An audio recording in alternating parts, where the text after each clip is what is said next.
ነገም ሌላ ጎትታ እየመጣ ከነገ ወዲያ ሌላ ጎትታ እየመጣ ጎትታ እየመጣ አንተ እኮ የእኔ ጀግና አባት የአብርሃም አባት የተናገረው ንግግር እኔ እድሜ ልክ ስቅበታለሁ። ጋይስ የምሬ ነው ብላችሁ አብርሃምን እኔ አልነካም። አሳዝነኸኛል። አንገትህ ደፍተህ ነበረ። በመቀጠል ደግሞ የተናገረው ንግግር እስከ ዘላለም ያስቀምረ። ዘላለም የሚኖር የለም። ያነ የኔ እናት አርፈሽ ቁጭ በይ። ለማንኛውም ሰላም አለይኩም ወራህመቱላሂ ወበረካቱ። ውድና የተከበራችሁ የቀለሟ ቤተሰቦች እንዴት ናችሁ? በያላችሁበት ሰላምና ጤና ደስታ መኝላችኋለሁ።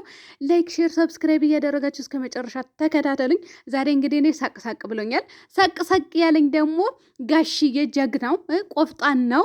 ለአብርሃም ለልጁ ምክር የሚያስፈልገውን ምክር ጥፋት ያለበትን በደንብ አድርጎ ስለነገረው ወይም ደግሞ አብርሃምም እሺ ብሎ እንደሚቀበል ተስፋ አድርጋለሁ።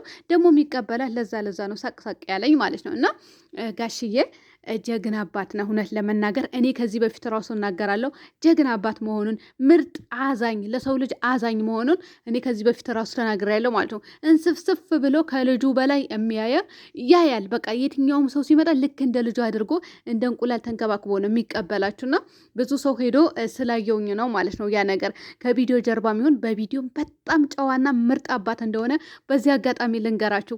አንቺ አሽቃባጭ በሉኝ፣ አሽቃብጭ አይደለም እውነት ለመናገር ይሄ ባህሪው ነው። በቃ ምንም ማድረግ አልችልም። እኔ ደግሞ መደብቅ አልወድም። እኔ ሰው ልጅ ክፉን ካለበት ጥሩም ነገር ካለበት እነግራችኋለሁ። በቃ ይሄ ነው የኔ ባህሪ ማለት ነው። እና ለማንኛውም አብርሃም እንግዲህ መጨረሻ አካባቢ መኪናው ነዳው። ቢነዳውም ግን ምንም ችግር የለውም። ወደ ቤታቸው ነው ጠጋ ያለው እንጂ ወደ ሌላ ቦታ ሄዶ አይደለም። ወደ ቤታቸው ነው መኪናው ጠጋ ያደረገው። መቼም ትቶት አይሄድም። ያናክል ለፍልፎ ያናክል አውርተው አይሄድም ማለት ነው። አያደርገውም። ሲቀጥል ደግሞ ጋሽዬ ታሳፍርበኛለች፣ ያኔ እንዲያፈር አልፈልግም ያለበትን ፓርት ጋሽዬ ጠይቋት እምቢ የምትልበት ነገር የለም ሩታ። እዚህ ጋር ደግሞ በደንብ አድርጋ አብራራበታለሁ ማለት ነው። ስለዚህ ምንም አይነት እምቢ የምትልበት አይነት ነገር የለም። ችግሩን ከፈታ የገዛ ልጁን ችግሩን ከፈታ ካስተካከለ በቃ ከዚህ በኋላ ትዳሬ ነው ተስተካክዬ እኖራለሁ የሚል ከሆነ ሩታ እምቢ የምትልበት ምንም አይነት ምክንያት የለም ማለት ነው። ምክንያቱም የልጁ አባት ነው። ገባቸው አይደለ? ስለዚህ ምንም አይነት ነገር አይፈጠርም ማለት ነው። ጥሩ ነገርና ደስታ የሆነ ፍልቅልቅ በቃ ሳቅ ጨዋታ ታስታውሳላችሁ ጋይስ? ከዚህ በፊት ጋሽዬና አብርሃም አስታረቃቸው። ከዛ አስታረቃቸውና ምን ሆነ ምን ተፈጠረ አትሉኝም? ላስታውሳችሁ እስኪ እኔ ማለት ነው። ኮርስ ውሰዱ። በነገራችን ላይ ኮርስ የምትወስዱት ካስታረቋቸው በኋላ የሚከሰተውን ማለት ነው። ከዛ አብርሃምና ሩታ አንድ ላይ ቁጭ ባሉበት ምን አለ? ተሽኮረመመ አብርሽ። የምሬን ነው የምላችሁ ተሽኮረመመና አሁንም ስትሽኮረመም ነው የምናየህ ማለት ነው። ሩታ ኩርፋ፣ እሱ እየተሽኮረመመ ነበረ። እኔ ኮርስ ወሰድኩኝ እኮ የዛ ቀን ወይኔ በላቸው። አይ አብርሃም ነው የተሽኮረመመው። ሩታ እንኳን አኩርፋ ነበረ። አሁንም እንደዛ ነው የሚከሰትልን ማለት ነው።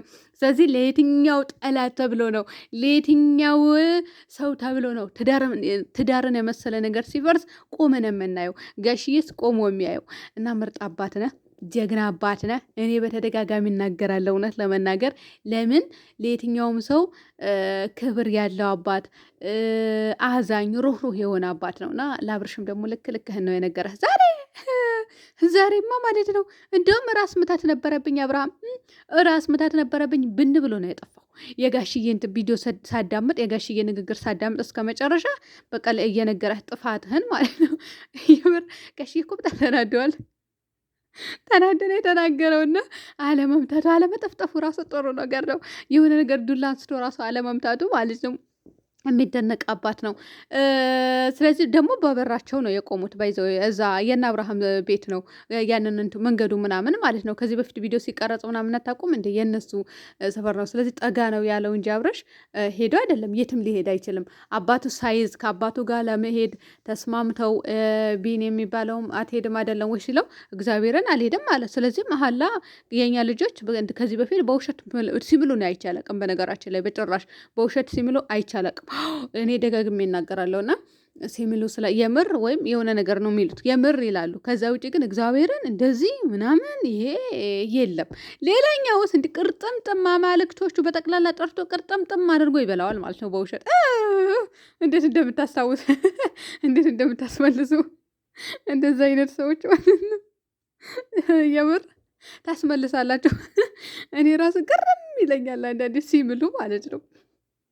ነፃነት ራሱ ምን ተባለ ቪዲዮ ሰርታ ነበረ አሉ እንግዲህ ያ ቪዲዮ ፌክ ቪዲዮ አሰርታ ነበረ። ለሩታ ትልኮላታል እንዴ? ኧረ ይሄ ነገር ካደረገች እኮ ነፃነት መገረፍ አለባት። የምር ታስራ መገረፍ አለባት እንጂ እንደዚህ አይነት አደርጋ ከሆነ ወይስ ገና ኤዲት አደርጋ ልትልክላት የተዘጋጀች ነው? ኧረ እንደዚህ አይነት ሴቶች ስባጃችሁ ግቡ። የምር የሰው ትዳር አፍርሳችሁ የሰውን ባል ለራሳችሁ አትመኙ። ለራሳችሁ እስኪሰጣችሁ ድረስ እንትን ብላችሁ ኖሩ። ደግሞ የልጅ ልጅ ምናምን የልጅ ልጅ አይደለም ልጅ ምናምን ምናምን። እኔ ከዚህ በኋላ ልጅ አልልም። እሺ ይቅርታ አድርጉልኝና ከዚህ በፊትም ለተናገርኩት በጣም ይቅርታ። አዎ እኔ ልጃችሁ ምናምን አልላችሁ ማለት ነው። ሰው የደበቀው ነገር ምን ነው መዘርዘር? ምን ነው መዘርዘር? አበዛሽ ሴትዮ። አርፋሽ ቁጭ በይ። አርፌ ይቀመጣለሁ። አዎ የምሬ ነው የምላችሁ። እና ምን ልላችሁ ነበረ? ይታረቃሉ፣ ምንም አይፈጠርም። ጠላትም ደግሞ ብዙም ደስተኛ ማትሆኑ። እውነት ለመናገር የሰው ትዳር ሲፈርስ ደስ ይላቸዋል እንዴ? አንዳንድ ሰዎች የምሬ ነው የምላችሁ ደስ ይላቸዋል እንዴ? እኔ እውነት ለመናገር ጠላቴ ራሱ ቢሆን ትዳሩ ሲፈርስ በጣም ነው የማለቅሰው። እና እኔ ራሱ ከዚህ በፊት ጠላቴ ማለት ነው ጠላቴ ናት፣ በቃ ጠላቴ እስካሁን ድረስ ጠላቴ ናት። በቃ እኔ አልወዳትም፣ እስተፈሮላ አልወዳትም። የማልወድበት ምክንያት የራሴ ምክንያት አለኝ። የሆነ ያለ ስማችሁ ስም የሚሰጣችሁ ሰው አለ አይደል? ከዛ በኋላ ያላደረገችን ጉድ እኮ የለም አንዲት ሴትዮ ማለት ነው ያላደረገችኝ። በቃ እንዴ ልበላችሁ ያላለችኝ ነገር የለም። እኔ ደግሞ ያለቅስ ነበረ ሞኝዋ ነፍራቂት። ከዛ በኋላ ራሴን ያመኝ ነበረ። ከዛ በኋላ ትዳሯ ፈረሰ። ትዳሯ ይፈርስ ምን ብታደርግ ጥሩ ነው? ኢጃዛ ቤት ተከራይተን እንኖር ነበረኛ ሴቶቹ ከዘመዳችን ጋር። ከዛ በኋላ ቤታችን ሻንጣዋ ተሸክማ መጣች። ከዛ በኋላ ትዳሯ ፈረሰ። ለምን የሆነ ልጇን ይዛ ማለት ነው ሻንጣን ይዛ መጣ። አላለቀስኩም መሰላችሁ እንዴ? በሰው ቤት ደግሞ ሚስጥር መለፍለፍ እኔ በማያገባኝ ነገር። ስለዚህ ምን ለማለት ፈልጌ ነው ያመጣሁላችሁ፣ የሰው ትዳር ሲፈርስ አትደሰቱ እንዴ። ሰይጣን ብቻ ነው የሚደሰተው ትዳር ሲፈርስ እንዴ። መላይካዎች ራሱ ይደነግጣሉ። ሙስሊሞች ይገባቸዋል ብዬ አስባለሁ። የትዳር የፈረሰበት ቀን ይባላል እና ስርዓት ይኖራቸው ደግሞ አይፈርስም። የብሬ ብላችሁ አይፈርስም በጭራሽ። ጋሽዬ እንደሆነ እየቀጠቀጠ ያኖረዋል ልጁ ማለት ነው። ግን እኮ ይህንን አክል ዛሬ ተናግሮት፣ ይህንን አክል አውርቶት፣ ይህንን አክል መክሮት፣ ጥፋተኛው አንተነህ፣ የምታጥፋው አንተነህ፣ ስህተተኛ የሆንከው አንተነህ፣ በእሷ ምንም አይነት ጥፋት አላየሁም ብሎ ይህንን አክል ለፍልፎ ተናግሮ አባቱን ማኩራት አለበት እንጂ አባቱን ማሳዘን የለበትም እንደዚህ አይነት ሰው ማለት ነው። ስለዚህ አብረሽ አሁን ምንድነው የምንጠብቀው? አባቱን ሲያኮራው ነው የምናየው። የምሬ ነው የምላቸው። አባቱን ሲያኮራ እንጂ ሲያሳዝን አናየውም ማለት ነው። ገባቸው አይደለም? እኔ አብርሽ እኮ ያሳዝነኛል እውነት ለመናገር አንዳንዴ ሲያዝን ማለት ነው። በቃ አይደለ ለማልቀስ ምንም የሚቀረው ነገር የለም። የዛኔ ያሳዝነኛል። አንዳንዴ እንኳ አደርጋለሁ እላለሁ፣ ያሳዝነኛል ማለት ነው። ምንም ቢሆን ምንም እያወቅንም ቢሆን በቃ አይደል በቃ ጠበቅ ስታደርጉ ስትሄዱበት እኔ ደስ ይለኛል። እንደዛ አይነት ነገር ግን ያሳዝነኛል። ለማንኛውም ነገ እንጠብቃለን። ታርቃችሁ እንደምትመጡ ተስፋ እናደርጋለን ማለት ነው። ደግሞ ነገ እንኳን አይጨረስም። ከነገ ወደ ሊጨረስ ይችላል። ነገ አንዳንድ ነገር ሊኖር ይችላል። ከዛ ከነገ ወደ ይጨረሳል። ያ ነገር ደግሞ በደንብ አድርጌ እመጣበታለሁ። አብርሃም አንዳንድ ቦታ የተናገራችሁትን በደንብ አድርጌ እመለስበታለሁ ማለት ነው። ነገ ማን ብሎኝ እኔ ለወሬ ማን ብሎኝ እኔ ለመፈትፈትና ለመተንተን። ከዛ በኋላ በምንሰጣችሁ ነገር ትሄዱበታላችሁ እናንተ ማለት ነው። እኛ ሀሳብ አስተያየት በምንሰጠው ነገር አምናችሁ ተቀብላችሁ ማስተካከል አለባችሁ። ጥፋት ሲኖርባችሁ ጥፋታችሁ ሲነገራችሁ ማለት ነው። እስከዛሬ ድረስ መጥፎ ነገር አላየንባችሁም። ከዚህም በኋላ እናይም። ለማንኛውም ጋይስ ሰላም ሆኑልኝ በላይ ያላችሁበት